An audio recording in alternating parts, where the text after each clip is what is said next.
तुमच्यासाठी प्रश्न दिलेला आहे, दिलेल्या आकृतीमध्ये चौकोन आणि चौरस काउंट करायचे आहे. तर ते कसं काउंट करणार तर बघूया. चौरस आता काउंट करायचे आहेत, तर आपण नंबर आधी लिहून घेऊयात. 1 2 3 4 आणि 1 2 3.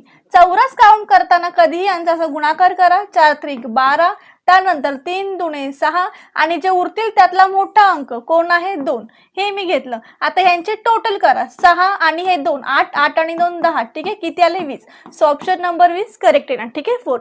आता चौकोन कसं काउंट करणार, सेम इथे अगोदर नंबर द्या, त्यानंतर आता यांची टोटल करा. आडव्या संख्यांची टोटल हे 3 6 6 आणि 4 10 आणि यांची टोटल 3 2 5 आणि 1 6. मग ह्या दोघांचा गुणाकार करा. 10 आणि 6 10 किती 60 येणार आहे.